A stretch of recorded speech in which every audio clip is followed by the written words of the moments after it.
penyampaian materi dari Ibu Wareh. Untuk itu saya persilahkan. Selamat pagi Bu-Ibu. Pagi. Perkenalkan, saya biasa dipanggil Bu Wareh, Ibu, gitu ya. Jadi kita santai saja hari ini, kita mau cerita-cerita.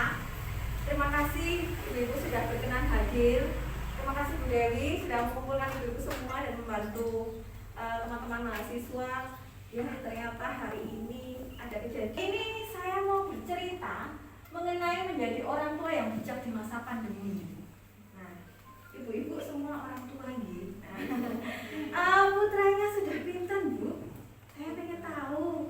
Ada yang anaknya satu, dua. Ibu,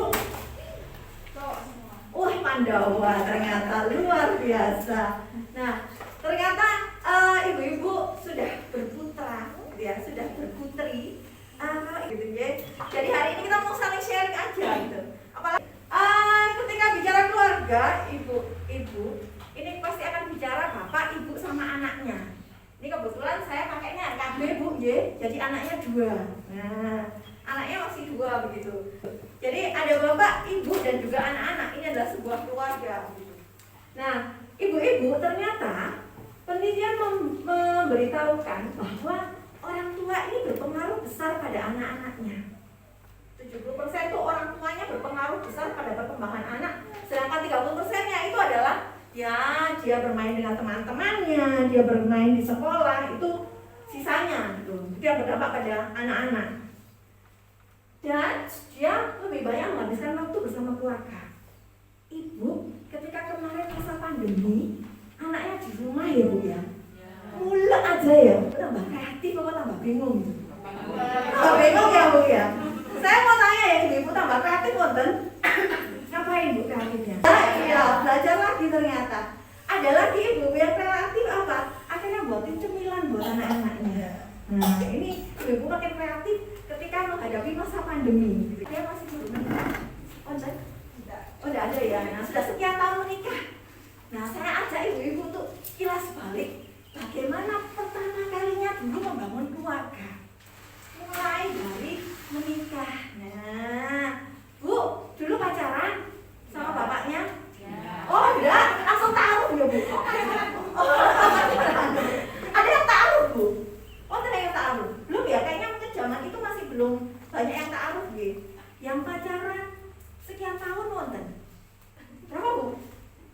Teman sekolah. Oh iya, teman sekolah berarti sejak kapan Bu? Sejak kapan berarti? SD atau SMP? 5 tahun pacarannya. Betul. Oh, ibu merah. Sama langsung menikah. 3 bulan tuh serius Bu. 3 bulan. Oh, 3 bulan langsung menikah. Indah ya Bu waktu menikah ya Bu ya. Nah, indah banget gitu kan. Katanya yang baru menikah, kalau baru menikah itu kok gak bisik-bisik ngono gitu katanya begitu katanya. Gitu kan. Kalau sekarang ditanyain gimana menikah itu? Sesuai menurutku gitu kan jawabannya. Kalau yang baru-baru pasti jawabannya kok gak bisik-bisik loh. Nah, itu seringnya itu waktu menikah dulu Bu. Masih berbunga-bunga gitu ya. Sayang cium gitu ya. Nah, itu masih sayang-sayangnya. Setelah menikah Ibu, nah menunggu anak ya Bu ya. Nah, ada yang langsung punya anak? Langsung Bu? Pinten Bu? 5 tahun. 5 tahun. 5 tahun menunggu baru punya anak. Saya setahun menikah, setelah tahun berikutnya, jadi berarti 2 tahun baru punya anak. Itu ceritanya panjang ya Bu ya. Nah, kok gak punya anak sih? Gitu ditanyai bolak-balik dia. Kan? Ini ceritanya Saskia ya Bu ya. Saskia Sungkar ya. Dia udah Saskia ya Bu. Nah, itu 10 tahun baru punya anak. Dia. Jadi waktu lama sangat lama waktunya untuk menunggu. Begitu bisa hamil dan punya anak, luar biasa senangnya bukan main. Saya berikan gambaran kalau dulu pertama kali tes PET gitu ya Bu. Wih, positif Mas. Waduh, suami senang banget. Wih, top chair berarti ya gitu ya suaminya langsung gitu. Dan senang luar biasa. Kalau belum ya itu yang ibunya yang sedih gitu ya. Kapan kok belum punya anak? Itu perjuangan ternyata. Buat anak pun perjuangan ya Bu ya, jualan. Ternyata begitu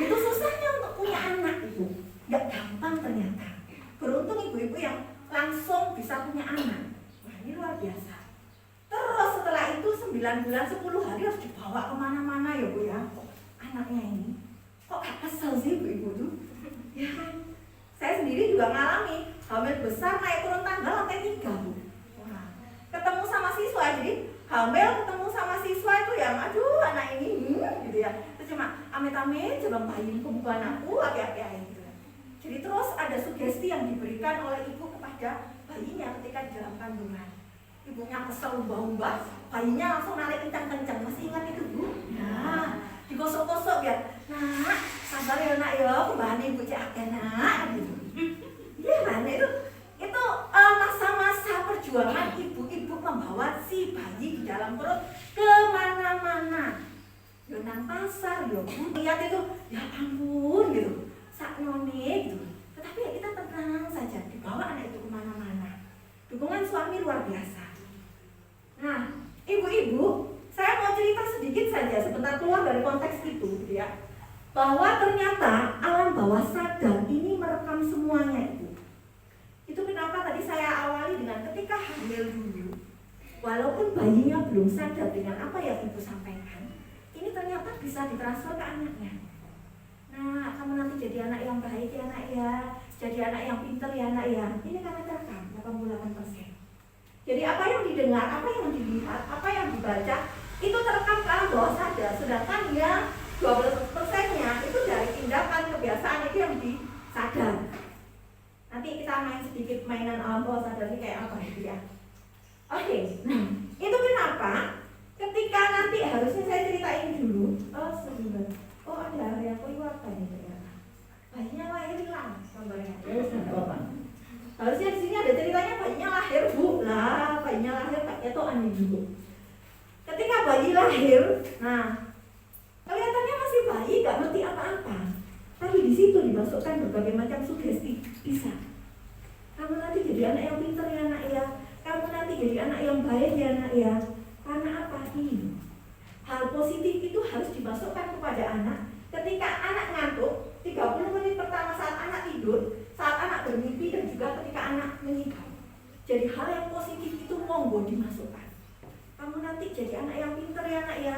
Kamu nanti jadi anak yang berbakti ya nak ya. Kamu nurut sama ibunya ya nak ya. Ini masukkan dulu. Kadang-kadang kita lupakan anak tidur ya sudah ibu tidur bisa. Nah, mari gunakan kesempatan yang berharga itu untuk memberikan hal positif buat anak. Saya lanjutkan Bu. Bu, punya pengalaman masa lalu Bu? Apa Bu? Yang saya mau ajak cerita adalah pengalaman masa lalu ibu ketika diasuh oleh orang tua ibu. Pernahkah tiba-tiba Bu, ketika apa Bu? Oh, udah pulang. Di apa? Ditabuk apa dijugrak Bu? Oh, ditabuk. Anak yang ngomong besok ditabuk. Dipukul. Jawab? Ketika apa Bu jawab?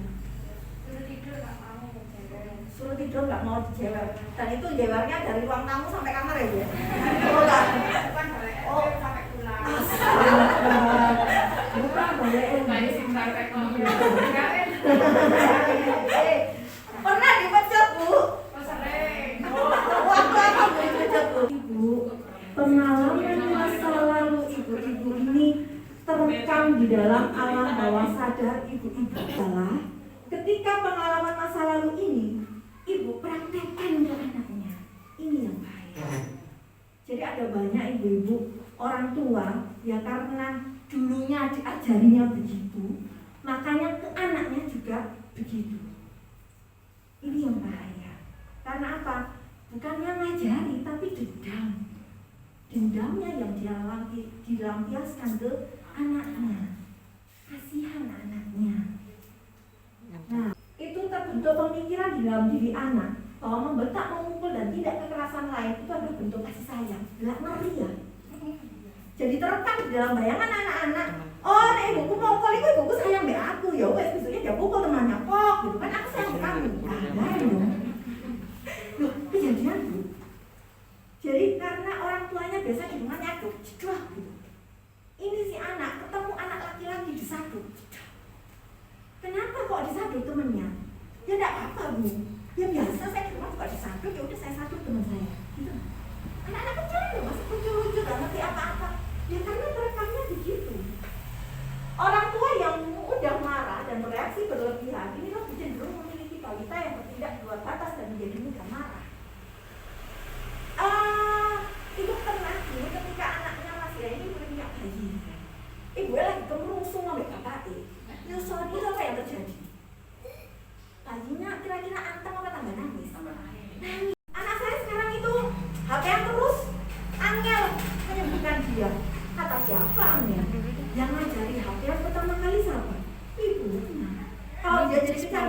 Yuk gara-gara ibunya lagi.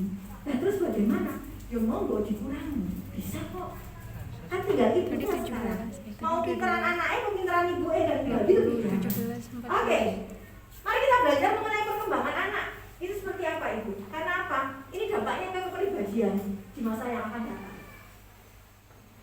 Oke, ketika punya anak itu adalah cinta yang hadir.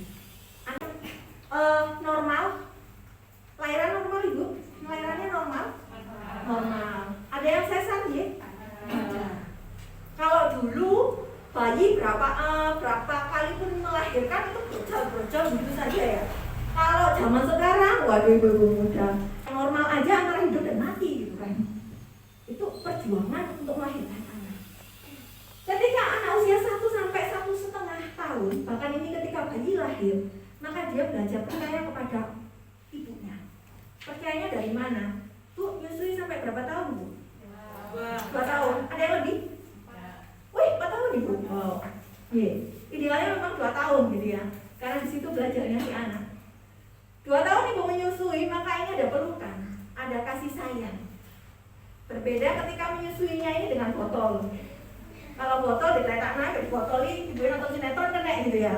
Tetapi ketika dipeluk, disayang, ada sentuhan, ini si anak belajar percaya pertama kali. Dari mana? Pelukan ibunya, sentuhan ibunya, kasih sayang ibunya. Monggo kalau mungkin yang dulu-dulu ibu berefleksi loh, ketika saya menyusui dulu sambil nonton sinetron ya, ini anak di Jarno gitu, ibu nonton sinetron ya ada gitu. Tetapi ini si anak belajar untuk percaya kepada ibunya ketika ada pelukan, sentuhan, perhatian dan kasih sayang. Maka ketika dewasa dia akan belajar untuk percaya kepada orang lain. Awalnya dari sini ada kasih sayang bapak dan ibu, gitu kan, dicium, disayang, pelukan. Ini awalnya dia belajar untuk percaya pada orang lain saat itu. Ini berbeda ketika yang ngasuh orang lain. Nah, akan sangat berbeda dengan ketika yang mengasuh adalah ibunya sendiri. Belajarnya di situ. Terus usia 1 sampai 3 tahun. Nah, ini ibu sudah mengajari anaknya toilet training, apa ya bahasanya? Ke kamar kecil ditatur. Ngajari dari umur berapa bu ditatur? 1 tahun? Lepas pampers umur berapa? 1 tahun. Oke, fokus ibu sudah berhasil. Karena apa? Di sini ngajari anak untuk belajar mandiri. Ketika si anak bisa ke kamar mandi, akhirnya dia kan ke kamar mandi sendiri. Saya membedakan anak saya ajari untuk bisa ke kamar kecil begitu. Ya awalnya memang nggak bisa, ya ceboi ibunya. Tapi ketika dia bisa buang air besar dan buang air kecil di kamar mandi, di situ dia belajar untuk bisa mengatur dirinya sendiri. Berbeda ketika ibu bisa perhatikan ada orang tua yang memberikan pampers sampai anaknya besar belum lepas pampers. Ini kan nggak ngajari sesuatu pada anak. Terus pada usia 1 sampai 3 tahun, nah ini kadang rebutan, berantakin segala sesuatu. Wah itu kadang-kadang orang tua itu lepas kontrol, wuss, ya sudah mulai gitu ya. Nada bu, nada dulu lah. Waduh, ojo dia tarik. Ojo, jangan selalu kita sampaikan. Bu, saya aja ibu membayangkan, kalau saya bilang jangan bayangkan gajah, ibu bayangkan apa? Ibu bayangkan apa bu? Jangan bayangkan gajah, kira-kira ibu bayangkan apa? Sungguh, nggak ada yang bayangin gajah. Karena pertama kali yang dikatakan gajah. Ketika ibu bilang jangan nakal, ya si anak akan nakal. Ada ibu-ibu yang anaknya masih gendong kok ibu. Dua anakku ini nakal, rewel terus. Si. Yang bilang dia nakal siapa? Ibunya. Yang bilang rewel siapa? Ibunya. Nah, hati-hati, kata-kata adalah doa. Berarti sudah apa ya istilahnya? Mendoakan anaknya menjadi anak yang nakal dan rewel. Jadi ada orang tua yang anaknya masih bayi kok, aduh anaknya itu loh nggak mau minum ASI. Yang bilang nggak mau minum ASI siapa? Jadi saya sempat mendampingi ibu muda gitu. Yang bilang nggak mau minum ASI siapa? Ibunya kan. Oh bayinya cuma bisa nangis gitu kan. mau nangis, mau pipis nangis, lapar nangis, bisa cuma menangis aja. Tetapi kan orang tua yang kemudian memberikan label-label. Nah, Liki nggak mau minum ASI, kurang dan lain sebagainya orang tua. Jadi saya sempat mendampingi orang tua, ayo diberi ASI sampai 2 tahun ya. Enggak kan anak saya. Kalau dia sudah mulai nangis, teriak-teriak, gulung-gulung, peluk anak ibu.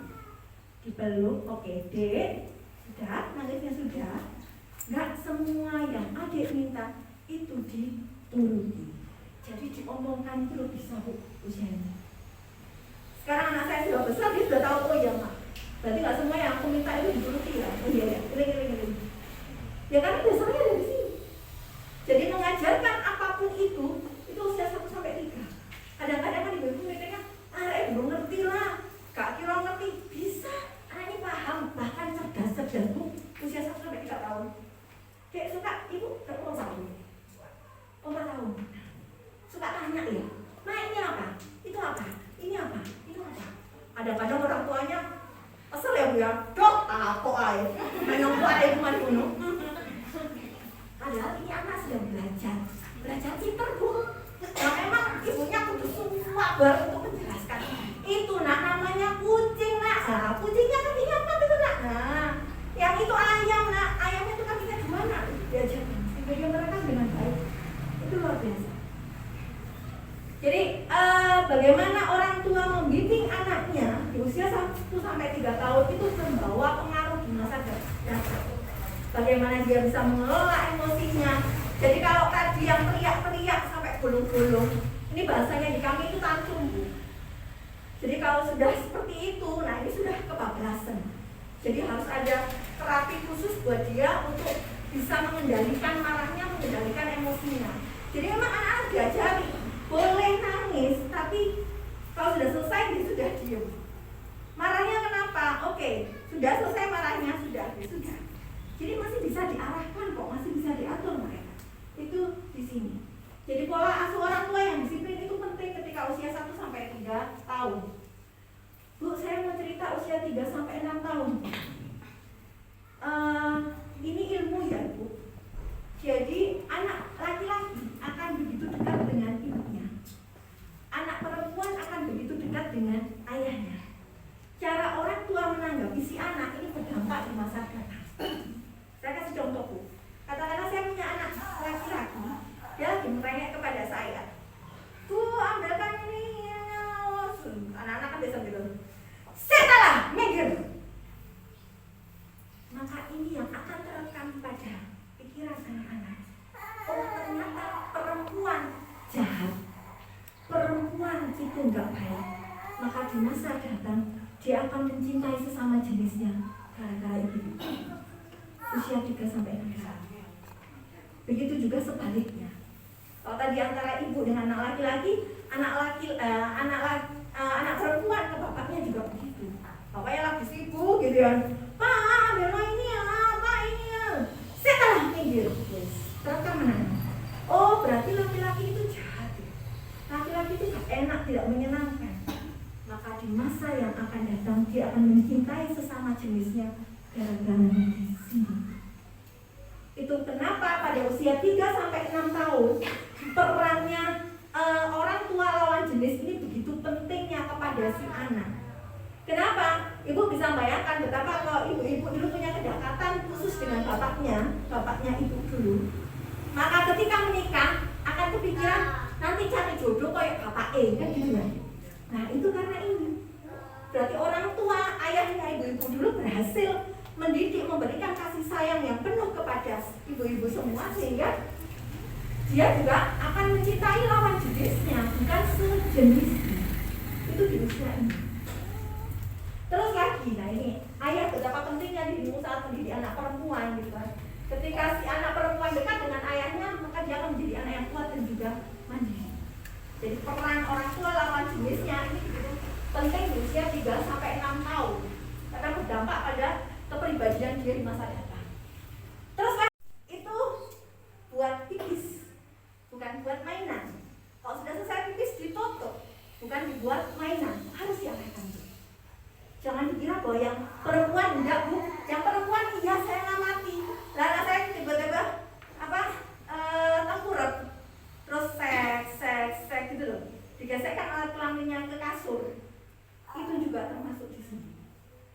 harus diberikan. Dek, itu untuk pipis, tidak boleh dibuat mainan nanti sakit. Kenapa? Kalau ini dibiarkan Bu, di masa datang dia akan mainan alat kelaminnya sendiri jauh lebih enak daripada dengan lawan jenisnya. Ini dampaknya ternyata panjang. Itu kenapa yang mengalami penyimpangan-penyimpangan ya ternyata pada usia ini dibiarin begitu saja. Jangan lagi cilik, bulinan burungnya ya sudah biarin. Ada lagi pipis di pinggir jalan dibiarin. Aduh, nanti kalau dewasa itu burungnya ditunjukkan kemana-mana lagi enak. Itu benar. Ya karena dasarnya dari situ. Loh, itu yang terjadi. Makanya ini diarahkan itu begitu pentingnya pada usia ini. Jika anak laki-laki tanpa ibu, maka dia akan mudah emosi, marah, ngambek, tidak peka, tubuh menjadi lelaki yang kasar dan egois, kurang memahami perempuan. Itu dasarnya di sini. Oke, saya lanjutkan. Usia 6 sampai 12 tahun ini dia tertarik dengan sekolah, teman bermain dan juga olahraga. Jadi pada usia ini dia harus sekolah, Bu. Saya punya tetangga waktu itu usia 6 tahun, 7 tahun, anaknya tidak mau sekolah. Sama ibunya dibiarin, tak apa-apa lah, besok juga mau sekolah sendiri. Ternyata enggak. Jadi sampai dia itu harusnya masuk SMP, dia tidak pernah mau sekolah. Nah ini kalau ada anaknya nanti nggak mau sekolah harus ditanya ibu, kenapa, apa temennya dan lain sebagainya. Ada lagi orang tua yang kaya raya, jadi kalau nggak mau sekolah di situ pindah sekolah, nggak mau di situ pindah sekolah pindah. Padahal di sini anak-anak harus diajari. Anak saya waktu SD begitu, misalnya didorong sama temennya, dia cerita, "Ma, aku didorong sama temenku." Langsung, "Siapa temenmu?" Besok papa datang, gak usah. Biarkan dia menyelesaikan semuanya sendiri. Dek, kalau kamu didorong sama temenmu, minggir. Kalau temenmu gak bisa diberitahu, ya sudah, kamu jangan main dengan dia. Ini diajari, Bu. Supaya apa? Anak-anak ibu tidak menjadi korban bullying. Diajari anak-anak ini harus gimana caranya dia berteman, pilih teman harus seperti apa, itu harus diajari. Saya kembali cerita, si anak ini tadi gak mau sekolah, Bu. Sampai SMP, baru setelah itu ibunya sadar gimana caranya supaya anak ini sekolah, diikutkan kejar paket A kalau waktu itu. Ikut kejar paket A pun gak selesai. Ibu punya uang gitu ya, buatkanlah toko.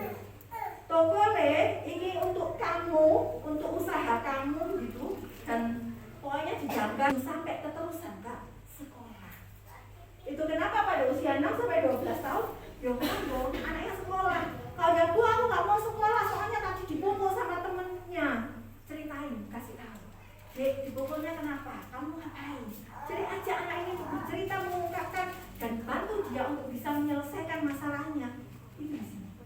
Karena apa? Dampaknya di masa depan, Bu, kalau dia nggak bisa bergaul dengan temannya sampai gede, susah untuk bisa bergaul dengan temannya.